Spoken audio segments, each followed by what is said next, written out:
Welcome to This Week in Morgan County. I'm your host, Russell Mokhiber. Our guest this week is David Hammer.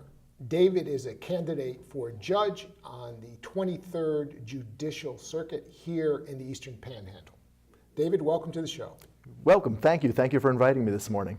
David, tell us a little bit about yourself.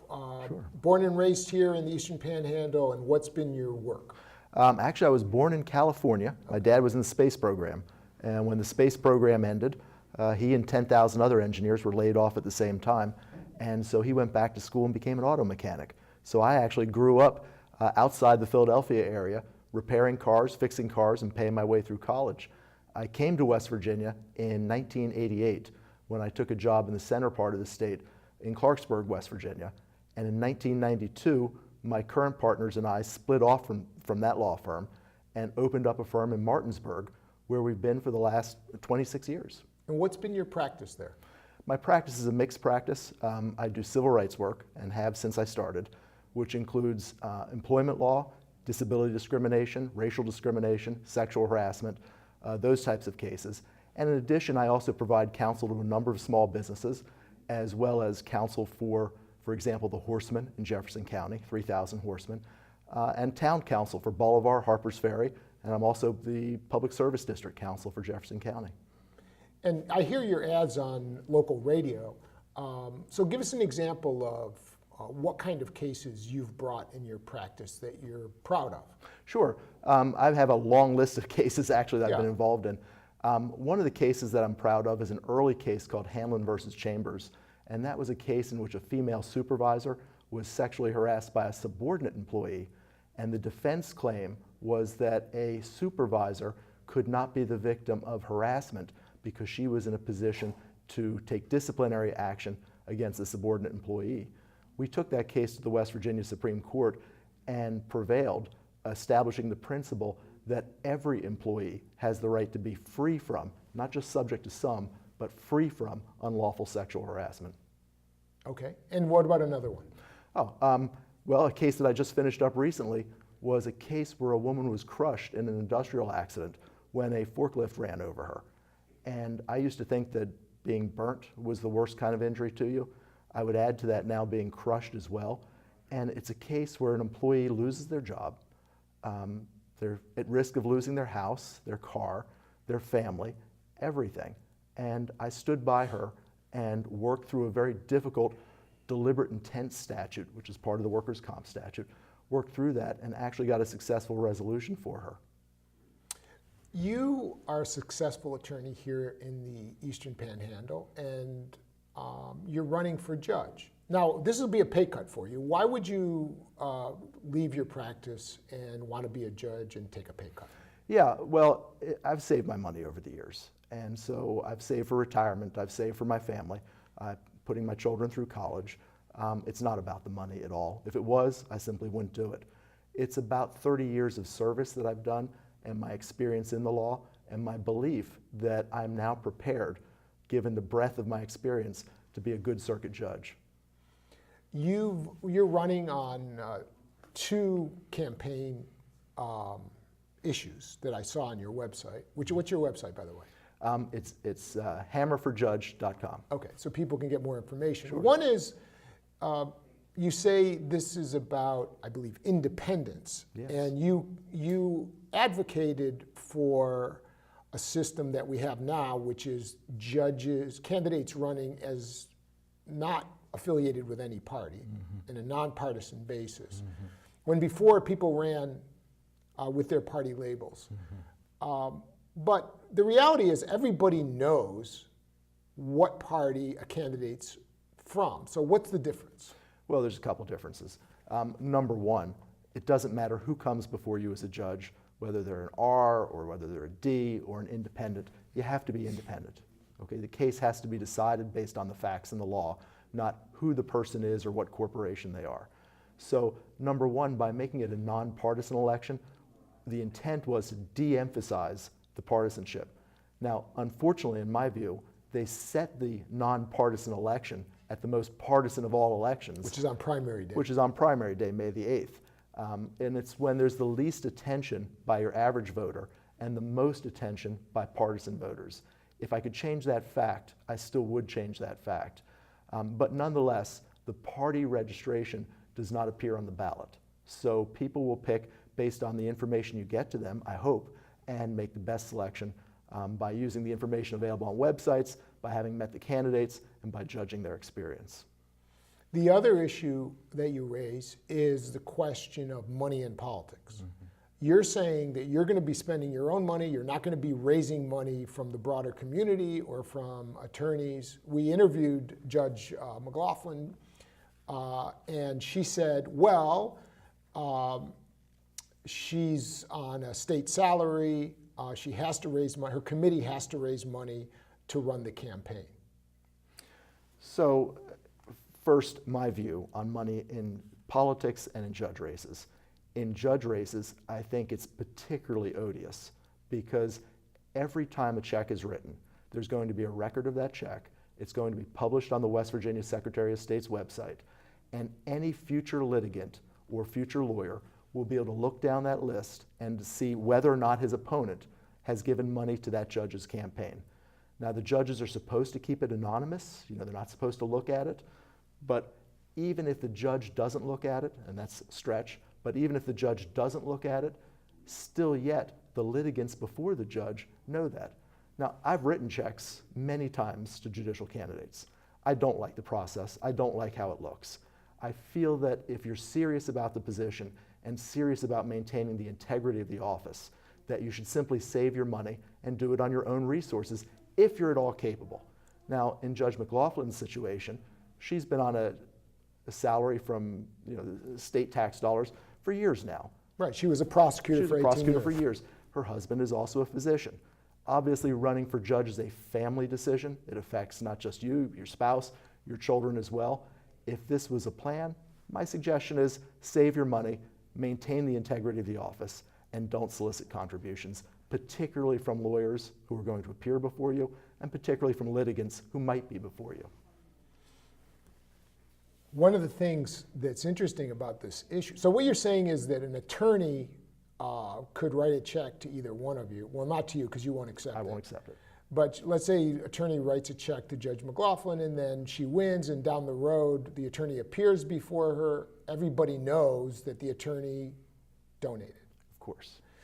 One of the things Judge McLaughlin said, though, was when I raised this issue with her was, well, obviously, you're an attorney who's done well, and if you turn on the local radio, you see advertising for your firm, right? It's a form, she indicated it was like a form of free advertising for your campaign. I'm not sure where free advertising comes from. That's a concept. No, what I'm saying is, okay, so you turn on WRNR and you hear ads for your law firm. Sure. So people become familiar with your name. Yeah. And you're running in this race. Right, right. And you hear ads for my law firm. People have known about my law firm for decades now. We are the go-to law firm for employment law cases. And so, yes, people know my name. But my partner, Joe Ferretti, actually works at the radio station. And in exchange for his time at the station, they provide advertising service to the law firm. I see. Okay. So it's not free. That would be a myth. The other thing is, the other issue that you raised is the question of this circuit and where judges sit. Now, this circuit is Morgan, Berkeley, and Jefferson. Right. And you're from Jefferson County. Judge McLaughlin's from Morgan County. What difference does it make? What difference it makes is we have an election. And normally the judges remain seated where they're elected. We are a circuit, and in olden days, judges rode a circuit and would visit each county. Historically, in this circuit and most circuits, the judges no longer rotate in their seats. So you will have a situation that we had, for instance, with either Judge Steptoe or Judge Sanders, where essentially they sat in Jefferson County for years and years and years. And yet the voters of both Berkeley and Morgan had to vote whether to retain them or not to retain them. And that's a little bit of an unfair situation because the voters don't really know. Now, they redistrict every 8 years. And in the last redistricting, I urged the redistricting committee at the legislature to split the 23rd Judicial Circuit on the basis that Jefferson is growing very quickly. It's going to approach 60,000 people. Berkeley has grown very quickly. It's over 120,000. Morgan is growing as well, but is a much smaller county. And my proposal was that, like so many other circuits around the state, Jefferson become its own circuit, and Berkeley and Morgan become a circuit. Now, for whatever reason, and probably politics overall in the state, redistricting judicial circuits is a very difficult task because there's a lot of built-in politics into the issue. But at the bottom line of it all is you need to have a judge who's accountable to the people who know that judge and who elect that judge. It's important that you be a member of the community, that you raise your family there, so that voters can say, this is an honorable person, both on and off the bench, and does a good job and should be retained. Or we think that maybe this person is not from here, we don't really know, and we should have someone who represents our values. Big issue nationwide, but in particular here in the Eastern Panhandle, is the opioid epidemic. And drug courts are one way to deal with the problem.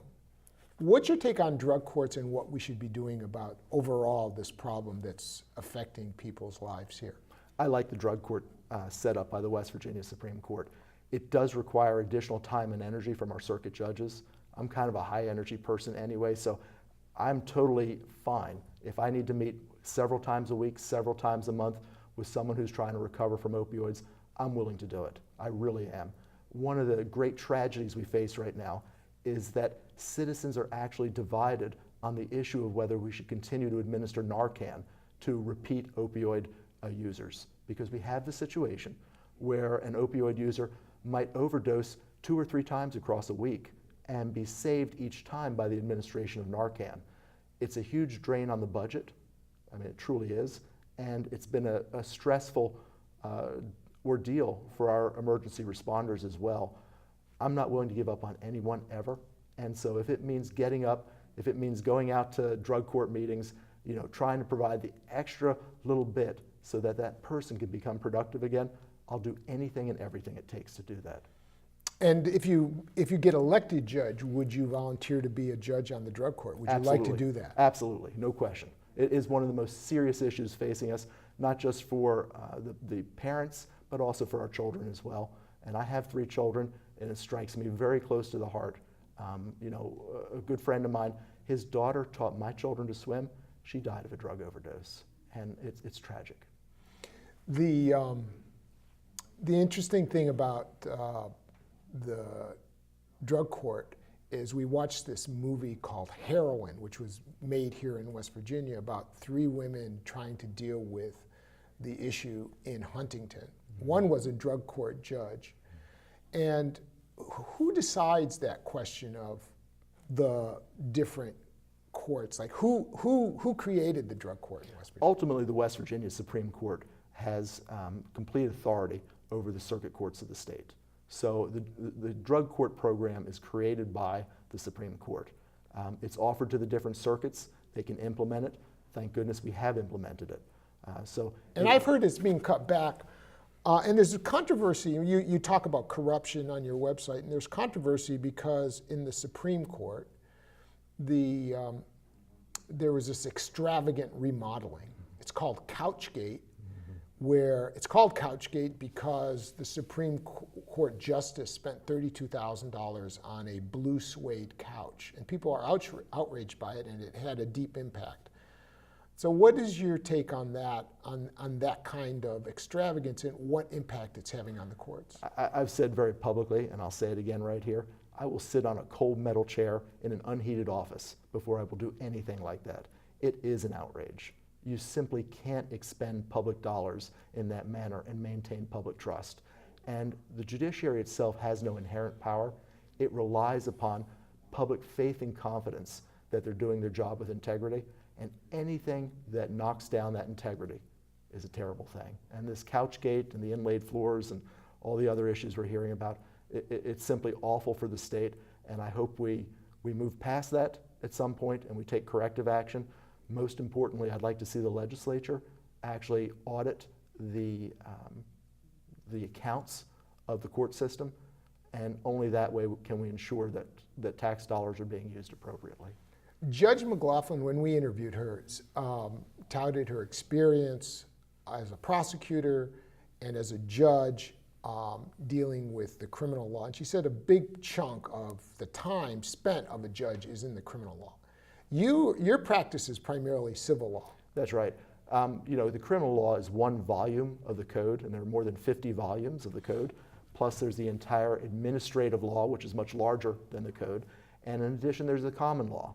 So when we're talking about people's property and their liberty interests, beyond just criminal law, but their actual property, it's important to make sure that safeguards are in place so that we don't have property money being taken from one party wrongly. And if you talk to small businesses, if you talk to people who've been injured, people who've been harmed, it's very important that we have a process that makes people whole, but does so in a fair manner. If you were ever to visit the West Virginia Supreme Court and look around the top of the court, it says that people should be secure in their persons and their property. And that's the civil law. That's what we're really talking about there. Okay, so you spent your life in the civil law. She spent her life in the criminal law. Is that an issue in this race? In other words, when there's going to be, as we said, we're trying to show people that there is a race and there's a candidacy. It's David Hammer against Judge Deborah McLaughlin. Mm-hmm. And the question is, how would you like people to decide on this race? How should people look at you as a candidate compared to her, and why should they vote for you over her? First, I do have criminal law experience. I've been court-appointed counsel for years, both in the federal and the state system. So it would be erroneous to say that I don't have criminal experience. I've handled serious felonies, armed robbery, and the like. But the majority of your caseload's been civil, correct? Right. The majority for years has been a civil caseload. And I think what you're looking for in a judge is you're looking for someone of experience, judgment, and demeanor. Okay? You want a person who stays calm, who applies the facts, who engages in discovery to find out the true facts, and who's meticulous in applying those facts to the law. Okay, this is not, just run them through on misdemeanor cases, like you do in a prosecutor might do the bulk of the cases. These are very serious cases that affect people's property and their livelihoods, and I have that experience to do that.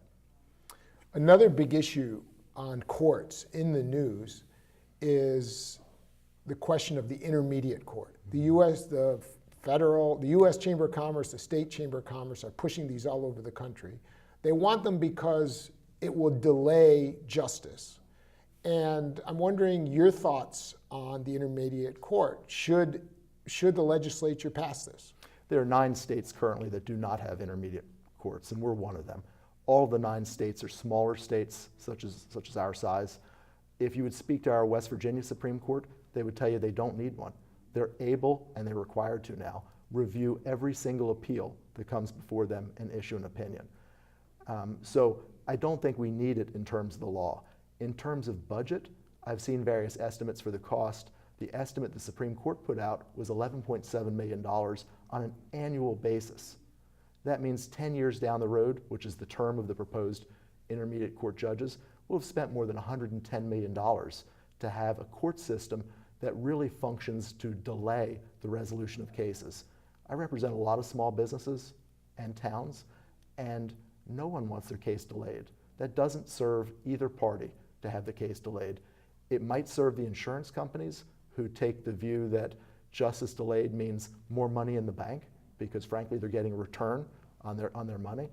But I'm hard pressed to understand why that solution is right for West Virginia, particularly given the other budgetary issues that we have.